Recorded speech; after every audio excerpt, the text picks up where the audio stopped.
नमस्कार, आप देख रहे हैं न्यूज 24। आपके साथ मैं हूं रवि ठाकुर। कैलाश मानसरोवर की यात्रा पर जाने वाले श्रद्धालुओं को एक बड़ा तोहफा मिल चुका है। शिव भक्तों को अब यात्रा के दौरान ना टेंट में ना ही होटल में रुकने की जरूरत पड़ेगी, क्योंकि उनके लिए एक आलीशान भवन बनकर तैयार है जो किसी 5 स्टार होटल से कम नहीं है।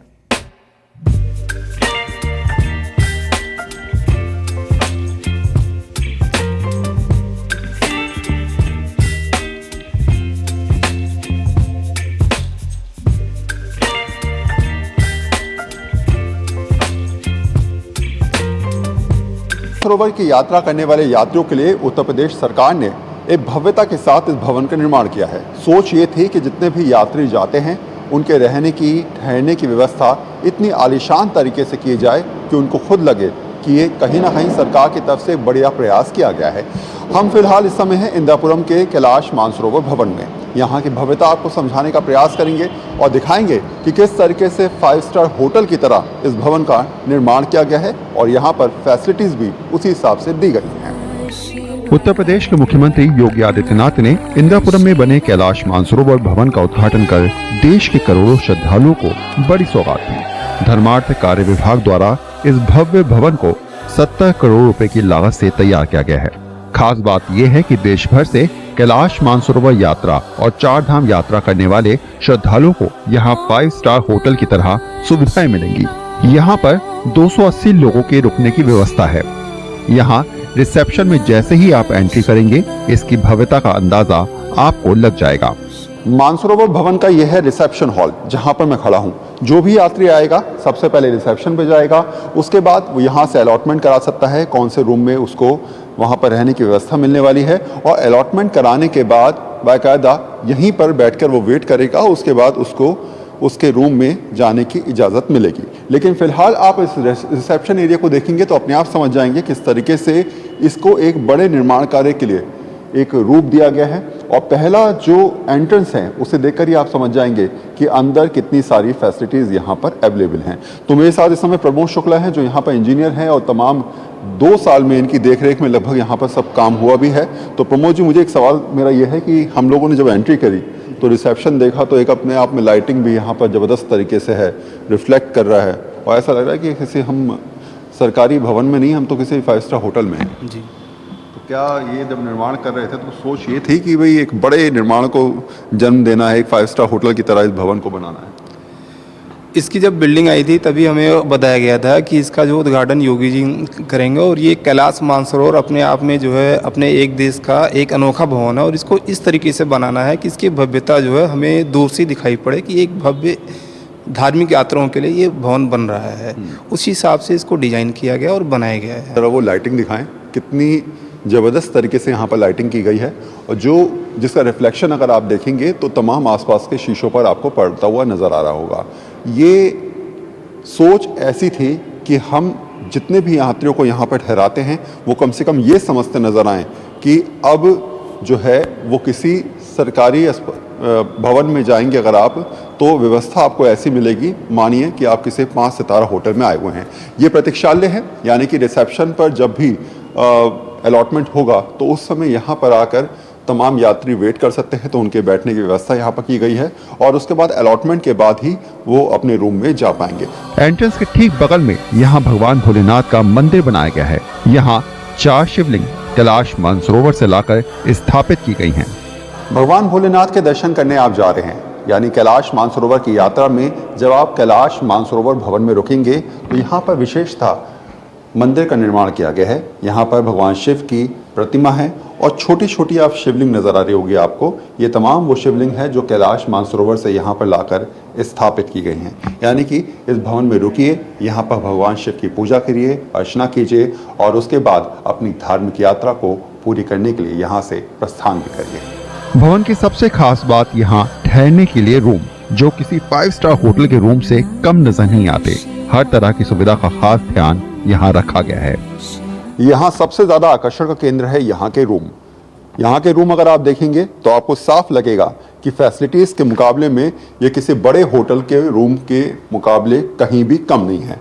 एक बार अंदर आइए और देखिए जरा, यहाँ पर 2 बेड दे रखे हैं, यानी कि 2 लोगों की ठहरने की व्यवस्था। हर रूम में आपको अलग अलग बेड्स नज़र आएंगे, यानी कि 2 और 4 इस हिसाब से यहाँ पर रूम्स को डिवाइड किया गया है। जो 2 बेड वाला रूम है उसमें एक बेड पर यहाँ पर ठीक बराबर में एक चेयर और एक टेबल दी गई है, यानी कि इस व्यक्ति के लिए इस टेबल चेयर को रखा गया है। और सेम जो है वो दूसरी तरफ भी आप देखेंगे, लैंप भी यहाँ पर दिया गया है। अब आपको दिखाते हैं दूसरी तरफ। यहाँ पर हर व्यक्ति के लिए, यानी कि 2 लोगों के लिए रूम है, तो ऐसे में एक व्यक्ति के लिए एक अलमारी दी गई है, वो अपने कपड़े यहाँ पर रख सकता है, सामान यहाँ पर रख सकता है। और सेम प्रोसेस जो है वो दूसरे व्यक्ति के। अगर आप देखेंगे फैसिलिटीज़ के हिसाब से, क्योंकि मैं लगातार कह रहा हूँ कि फैसिलिटीज़ के हिसाब से ये किसी 5 स्टार होटल के रूम के बराबर ही है। यहाँ पर बड़ी LED स्क्रीन जो है वो दी गई है, आराम से आप जो है वो बैठकर यहाँ पर भजन कीर्तन सुन सकते हैं, देख सकते हैं, और उसके हिसाब से आप यहाँ पर अपने आप को मनोरंजन भी कर सकते हैं। दूसरी तरफ आपको ले चलते हैं, तो ये देखिए यहाँ पर एक बड़ा सा फ्रिज दिया गया है। आमतौर पे अगर 5 स्टार होटल में आप जाते होंगे तो आपने देखा होगा कि वहाँ पर करीब 130-140 लीटर का छोटा फ्रिज होता है, लेकिन उत्तर प्रदेश सरकार ने 2 लोगों के लिए करीब 190 लीटर का फ्रिज दिया है। तो सोचिए फैसिलिटीज़ के मुकाबले में ये 5 स्टार होटल के रूम से भी ज़्यादा बेहतर है। बाकी सेम सुविधाएं हैं, गीज़र दिया गया है, लेकिन एक सुविधा मैं आपको दिखाता हूँ टॉयलेट के अंदर, वो है यहाँ पर लगा हुआ स्पीकर। जो भी अनाउंसमेंट होगी ग्राउंड फ्लोर से या रिसेप्शन से आसानी से यहाँ पर व्यक्ति सुन सकता है। दूसरी बात ये भी कहा जा रहा है कि 24 घंटे यहाँ पर भजन कीर्तन चलते रहेंगे और उनकी आवाज़ जो है वो रूम्स में जाएगी इन स्पीकर के माध्यम से। तो सोचिए कितनी ज़्यादा फैसिलिटीज़ के हिसाब से ये रूम अपने आप में एक बेहतर नमूना पेश करते हैं। यहाँ बड़ी फैमिली या ज्यादा लोगों के रुकने के लिए 4 बेड वाले रूम भी हैं, जहाँ टीवी, फ्रिज, वाईफाई हर चीज का खास ध्यान रखा गया है। कैलाश मानसरोवर की यात्रा करने वाले या 4 धाम की यात्रा करने वाले या फिर कांवड़ यात्रा जो लगभग यहाँ पर 2 महीने चलती है, ऐसे में उन तमाम यात्रियों के लिए ये सौगात किसी बड़े तोहफे से कम नहीं है। हमने आपको 2 रूम सेट दिखाया, अब आपको दिखाते हैं कि आखिर 4 रूम सेट कितना ज़्यादा बड़ा है। यहाँ पर 4 बेड लगे हुए हैं, हर बेड पे उसी तरीके से यहाँ पर टेबल दी गई है और फैसिलिटीज़ लगभग सेम है, लेकिन स्पेस देखिए एक बेड में और दूसरे बेड में कितना ज़्यादा यहाँ पर अंतर दिया गया है। स्पेस काफ़ी कुछ दे रखा है। वैसे ही सेम यहाँ पर फैसिलिटीज़ दी गई हैं, हर बेड के साथ एक अलमीरा दी गई है और सोच और कोशिश ये है कि किसी प्रकार की किसी यात्री को दिक्कत ना आए, तो हर यात्री के लिए अलग से व्यवस्था यहाँ पर की गई है। भव्य मानसरोवर भवन में 280 लोगों के रुकने की सुविधा दी गई है। उनके लिए 4 बेड वाले 46 कमरे और डबल बेड वाले 48 कमरों का निर्माण किया गया है। जाहिर है कि पार्किंग का भी खासा ध्यान रखा गया है। बेसमेंट में 85 गाड़ियों के खड़े करने की व्यवस्था है। यहाँ सबसे आकर्षण का केंद्र है मेडिटेशन रूम, जो बाहर की तरफ है। यहाँ से पूरे शहर का नजारा आप देख सकते हैं और साथ में ताजी हवा का आनंद भी श्रद्धालु ले सकते हैं।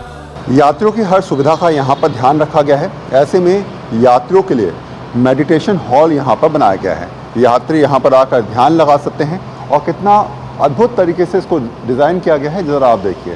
यहाँ पर आपको चारों तरफ बड़े बड़े खंभे नज़र आ रहे होंगे। इसके अलावा खुला आसमान भी आप कह सकते हैं, क्योंकि चारों तरफ से शुद्ध हवा आपको मिल सकती है। यहाँ पर यात्री आराम से रुककर ध्यान लगा सकते हैं सुबह सुबह, और उसमें उनको पूरे गाज़ियाबाद का व्यू भी नज़र आएगा। अगर आप देखेंगे तो ये ऊंचाई पर है, करीब 4था फ्लोर है, और यहाँ पर ऊंचाई पर आसानी से बैठकर ताज़ी हवा में ये लोग ध्यान लगा सकते हैं। सोच ये थी कि ऊपर एक बड़े हॉल में ओपन एरिया में ध्यान केंद्र बनाया जाए। इनकी प्लानिंग थी कि ध्यान केंद्र बनाया जाए, जिससे आने वाले यात्री जो है यहाँ पर बैठ के ध्यान लगा सकें नेचुरल वातावरण में, और शहर का भव्य दृश्य भी देख सकें कि यहाँ से जो है दूर दूर तक जो है खुला आसमान दिखाई देता है, वातावरण कैसा क्या है, और यहाँ की भव्यता भी वो देख सकें गाजियाबाद शहर की।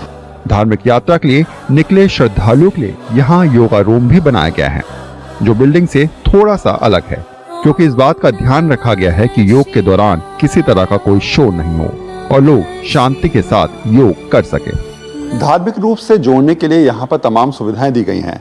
आपने मेडिटेशन हॉल भी देखा होगा, यहाँ पर योगा केंद्र भी है। योगा केंद्र को बिल्डिंग से थोड़ा सा अलग रखा गया है, वो इसलिए कि यहाँ पर शांति रहे, किसी प्रकार की कोई आवाज़ ना आए। और इसकी बनावट देखिए किस तरीके से स्क्वायर में इसको बनाया गया है। फुली एयर कंडीशनर है और थोड़ा सा बिल्डिंग से अलग भी है। यहाँ पर आप जब पहुँचेंगे तो आपको अलग प्रकार की शांति महसूस होगी और लगेगा कि आपके आसपास कोई नहीं है, आप अकेले यहाँ पर मौजूद हैं।